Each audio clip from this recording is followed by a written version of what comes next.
Hello and welcome to everyone in Vive educational services. आज हम कवर करेंगे एमबीए सेकंड सेमेस्टर के सब्जेक्ट एचआरए में ह्यूमन रिसोर्स प्लानिंग को, जिसका फर्स्ट टॉपिक है importance of human resource planning. इसमें फर्स्ट पॉइंट है हमारा सक्सेशन प्लानिंग या हम इसको कह सकते हैं business strategy. It means organization में एक हाई लेवल का एम्प्लॉय है जो जिसका रिटायरमेंट होने वाला है। अब उसके रिटायरमेंट के बाद में उसकी जगह को कैसे फुलफिल करेंगे या किसे लिया जाएगा, या मान लो कि उसका जो जूनियर एम्प्लॉय है उसे ये रिस्पॉन्सिबिलिटी दे दी जाती है। अब ये सारी चीजों की प्लानिंग ह्यूमन रिसोर्स प्लानिंग के थ्रू होती है। अब नेक्स्ट पॉइंट है हमारा रिजर्व ऑफ टैलेंट। अगर ह्यूमन रिसोर्स ने प्रॉपर प्लानिंग की है तो ऑब्वियसली हमारे ऑर्गेनाइजेशन में पूल ऑफ टैलेंट या कलेक्शन ऑफ टैलेंट होगा, जिसमें क्या होगा कि एम्प्लॉय में जो ऑर्गेनाइजेशन को रिक्वायर्ड स्किल है या जो रिक्वायर्ड क्वालिफिकेशन है वो उसमें होंगे। और ये कब हो सकता है? जब ह्यूमन रिसोर्स ने प्रॉपरली प्लानिंग की होगी तब। नेक्स्ट पॉइंट है हमारा एक्सपेंशन। अगर ऑर्गेनाइजेशन अपने स्किल ऑफ ऑपरेशंस को, अपने प्रोडक्शन को एक्सपेंशन करना चाहता है, इट मींस 2023 में अगर उसने 1 लाख यूनिट का प्रोडक्शन किया है और मान लो कि जैसे अभी 2024 में 2 लाख यूनिट का प्रोडक्शन करना चाहता है, एक्सपेंशन करना चाहता है, तो उसको ह्यूमन रिसोर्स की जरूरत होगी। Human resource means employ. अब सारे वर्क को एम्प्लॉय ही तो एग्जीक्यूट करेंगे, इसलिए ह्यूमन रिसोर्स प्लानिंग करता है इन सारी चीजों की। Cut cost. अब ह्यूमन रिसोर्स का भी एक बजट होता है कि एम्प्लॉय पर कितना खर्चा करना है। अब एम्प्लॉय ऑर्गेनाइजेशन में ज्यादा भी नहीं होना चाहिए, कम भी नहीं होना चाहिए। अगर ऑर्गेनाइजेशन में एम्प्लॉय ज्यादा होंगे तो प्रोडक्शन की कॉस्ट ज्यादा होगी, और अगर शॉर्टेज हो गई एम्प्लॉय का तो क्या होगा कि जो प्रोडक्शन का कहना चाहिए कि प्रोडक्शन रिड्यूस होगा। अब ये सारी चीजें किसके अकॉर्डिंग काम करती है? एम्प्लॉय की क्वांटिटी में। मतलब एम्प्लॉय को जो फैसिलिटी दी जाती है वो एम्प्लॉय की क्वांटिटी पर डिपेंड होती है। अगर एम्प्लॉय ज्यादा होंगे तो ज्यादा अच्छी फैसिलिटी नहीं मिलेगी, कम होंगे तो अच्छी फैसिलिटी मिलेगी। अब कैसी फैसिलिटी प्रोवाइड करवा सकते हैं हम एम्प्लॉय को? जैसे उनके हेल्थ एजुकेशन से रिलेटेड, उनके हाउसिंग रिलेटेड, उनकी मतलब एजुकेशन, और क्या कह सकते हैं जैसे कैंटीन से है, रेस्ट रूम है, और भी बहुत सारी फैसिलिटी प्रोवाइड होती है। अब ये सारी चीजें कब प्रॉपरली हो सकती है? जब ह्यूमन रिसोर्स ने इसकी प्लानिंग अच्छे से किया होगा। इट मींस कि ऑर्गेनाइजेशन में जितने एम्प्लॉय रिक्वायर्ड होंगे तो उससे क्या होगा कि जो कॉस्ट कटिंग है, मतलब फालतू के खर्चे ऑर्गेनाइजेशन के नहीं होंगे, और इससे जो ऑर्गेनाइजेशन के नेसेसरी खर्चे होते हैं वो भी कम हो जाएंगे। इसलिए कॉस्ट कटिंग भी इंपॉर्टेंट रोल प्ले करती है ह्यूमन रिसोर्स प्लानिंग में। नेक्स्ट है हमारा प्रिपेयर पीपल फॉर फ्यूचर। अब ह्यूमन रिसोर्स है वो एम्प्लॉय को फ्यूचर के लिए प्रॉपरली प्रिपेयर करके रखता है। जैसे मैंने अभी आपको बताया था कि अगर हाई लेवल का जो एम्प्लॉय है वो रिटायर होने वाला है तो उसकी जगह को फुलफिल करने के लिए पहले से ही किसी एम्प्लॉय को ट्रेन करके रखा जाता है। या अगर मान लो कि रिटायर होने वाले का तो पता होता है, बट जो स्विच कर जाता है, जैसे मान लो कि कंपनी का या ऑर्गेनाइजेशन का जो सीईओ है या सीएफओ है वो अगर स्विच कर जाता है, जिसके नीचे तो पूरा ऑर्गेनाइजेशन है, तो इसकी जगह को भी फुलफिल करने के लिए पहले से प्लानिंग करके रखी जाती है। यही इंपॉर्टेंस है ह्यूमन रिसोर्स प्लानिंग की। नेक्स्ट टॉपिक है हमारा needs of human resource planning. अब जो इसमें फर्स्ट पॉइंट है हमारा मेन पावर प्लानिंग की नीड्स क्यों होती है इसमें ऑर्गेनाइजेशन में? इसकी नीड्स क्यों होती है कि जो नेसेसरी क्वालिफिकेशन है, वर्क एक्सपीरियंस है, स्किल एबिलिटी है, वो एक एम्प्लॉय में होना चाहिए ताकि वो वर्क अच्छे से करेगा। इट मींस ऑर्गेनाइजेशन अपने गोल को अचीव कर सकता है। नेक्स्ट पॉइंट है हमारा रिप्लेसमेंट। अब रिप्लेसमेंट कैसे पर्सन का होगा? जो ओल्ड मैन होगा, या फिर ये समझ लीजिए जो रिटायर होने वाला है, जो ट्रांसफर होने वाला है, जो मेंटल या फिजिकल अलाइनमेंट है, इन ऐसे पर्सन का किसी न किसी रीजन से मतलब जो रिप्लेस होने वाला है या मतलब ले ऑफ करने वाला है समझ लीजिए, तो इनकी जो जगह है उसको फुलफिल करने के लिए रिप्लेसमेंट जरूरी होता है। ठीक है। फिर नेक्स्ट टॉपिक है हमारा चेंजिंग एनवायरनमेंट।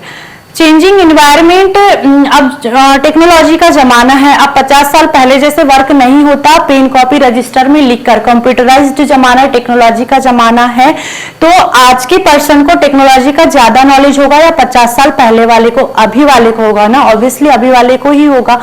तो अभी वाले पर्सन मतलब कि जिसको टेक्नोलॉजी का नॉलेज है, ऐसे पर्सन को हायर करने के लिए मतलब कि कहना चाहिए अपने ऑर्गेनाइजेशन में रिक्रूटमेंट जैसे प्रोग्राम भी प्लान करने होते हैं, और इन सारी चीजों की प्लानिंग करना ह्यूमन रिसोर्स प्लानिंग के थ्रू मतलब उन्हीं का काम है ये।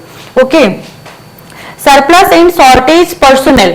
अब जो अगर सरप्लस पर्सनल में क्या होता है, ऐसे एरिया को आइडेंटिफाई किया जाता है और रीडेप्लॉयमेंट का काम किया जाता है। और अगर शॉर्टेज पर्सनल है तो शॉर्टेज पर्सनल में क्या होता है, ऐसे एरिया को आइडेंटिफाई किया जाता है और उनको फुलफिल किया जाता है।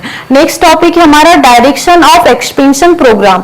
डायरेक्शन ऑफ एक्सपेंशन प्रोग्राम, इसमें क्या होता है, जो मतलब गुड्स एंड सर्विस है, इसकी डिमांड क्यों होती है कि गुड्स और सर्विस की डिमांड बढ़ रही है। अब गुड्स और सर्विस की डिमांड क्यों बढ़ रही है, क्योंकि पॉपुलेशन ग्रो कर रहा है। पॉपुलेशन ग्रो कर रहा है मतलब जो प्रोग्राम में कंपटीशन बढ़ेगा, कंपटीशन बढ़ेगा इट मींस कि बिजनेस डेवलप करेगा। ओके, नेक्स्ट टॉपिक है हमारा limitations of human resource planning. इसमें फर्स्ट पॉइंट है हमारा इनएक्यूरेसी। अब इनएक्यूरेसी, अब जो डिमांड और सप्लाई है ह्यूमन रिसोर्स में, जो डिमांड और सप्लाई है ये उससे रिलेटेड होता है।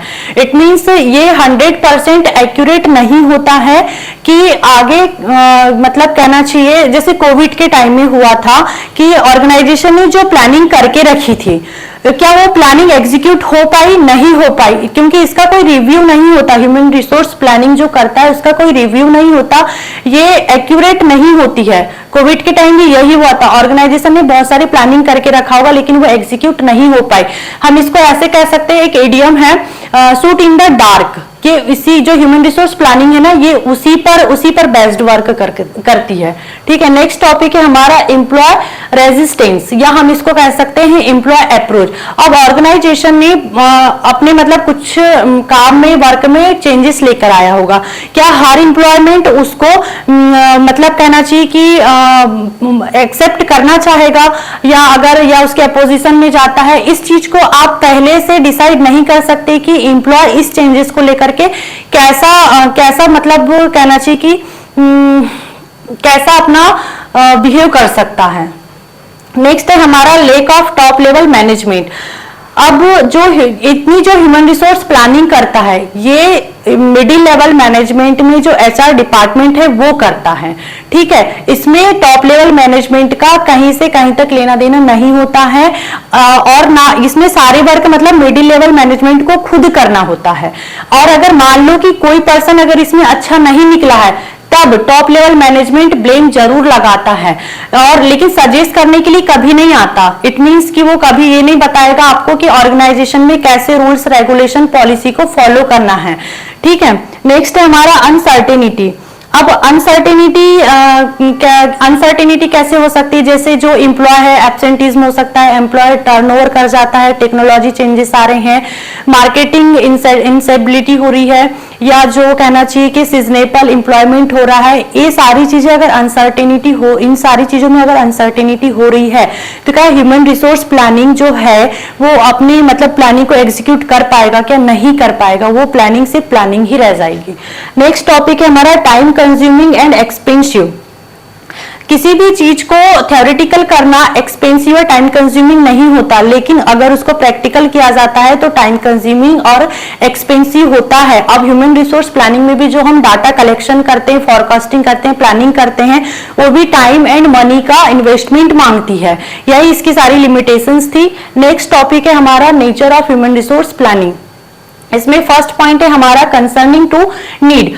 Concerning to need it means कि ऑर्गेनाइजेशन में कैसे एम्प्लॉय या कितने एम्प्लॉय की रिक्वायरमेंट है, किस स्किल एबिलिटी के एम्प्लॉय होना चाहिए, ये देखा जाता है। साथ में और भी इसमें मतलब concerning to prepare proper balance between demand and supply, concerning to enterprises program, concerning to human resource development. इस सारे सेक्टर में ह्यूमन रिसोर्स प्लानिंग करती है, वर्क करती है।